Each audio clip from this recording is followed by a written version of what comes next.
Ionic radius and trends of ionic radius in the periodic table. Before starting the lecture, click on the subscribe button and get access to our 100 of unique and simple lectures for free. Now what is ionic radius? Well, the distance between the nucleus and outermost valence shell of an ion is called ionic radius. For example, consider negative ion of sodium. Now this distance between the nucleus and outermost valence shell is called ionic radius of sodium. We know that ion may be either cation or anion. Cation is a positive ion, for example, sodium ion.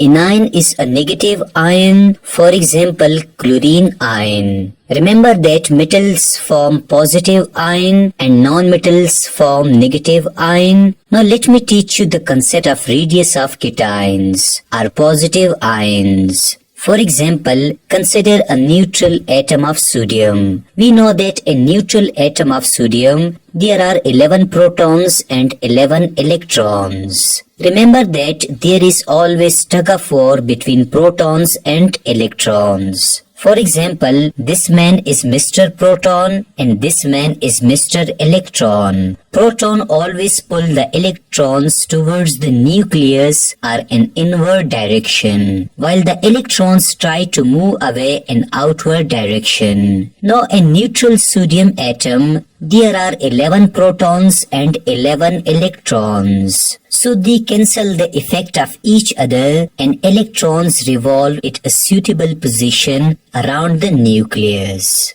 This sodium atom will lose one electron to get stability. After losing one electron, it is no more a neutral atom. Rather, it is an ion. In sodium atom, there are 3 shells, while in sodium ion, there are only 2 shells due to losing one electron. There are 11 protons in the sodium ion and 10 electrons in the sodium ion because it has lost one electron. Again, there is tug-of-war between protons and electrons. Here, Mr. Proton dominates Mr. Electron because there are 11 protons and 10 electrons. So Mr. Proton wins the game and pulls the electrons towards the nucleus and the size of sodium ion decreases. If we measure the atomic radius of sodium, it's about 186 picometer, while the ionic radius of sodium is about 95 picometer.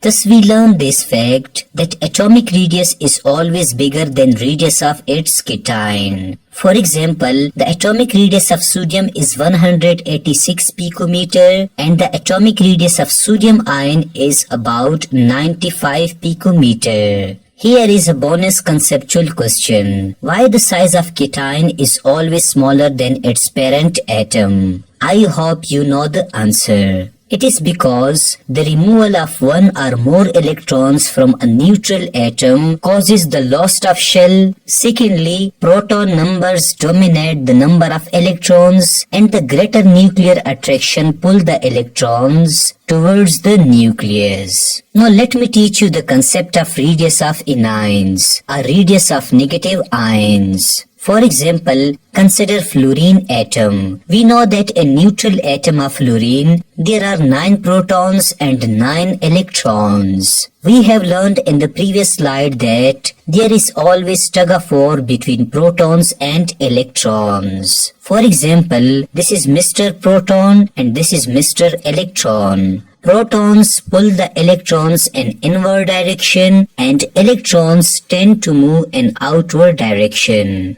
Hence, there are 9 protons and 9 electrons, so the electrons revolve around the nucleus at suitable position. Fluorine is a non-metal. To get stability, fluorine atom will gain one more electron and become negative fluorine ion. Now there are 9 protons and 10 electrons in the fluorine ion. Here, the winner is Mr. Electron because the number of electrons dominate the number of protons. As a result of this, electrons will move away in outward direction and the size of fluorine ion will become bigger. If we measure the atomic radius of a neutral fluorine atom, it is about 71 picometer and that of fluorine ion is about 136 picometer. Thus, we learn this fact that atomic radius of neutral atom is smaller than ionic radius. For example, the atomic radius of fluorine is 71 picometer and the ionic radius of fluorine ion is about 119 picometer. Also, here is a bonus conceptual question for you. Why the ionic radii of negative ions are larger than the size of their parent atoms? I hope you know the answer.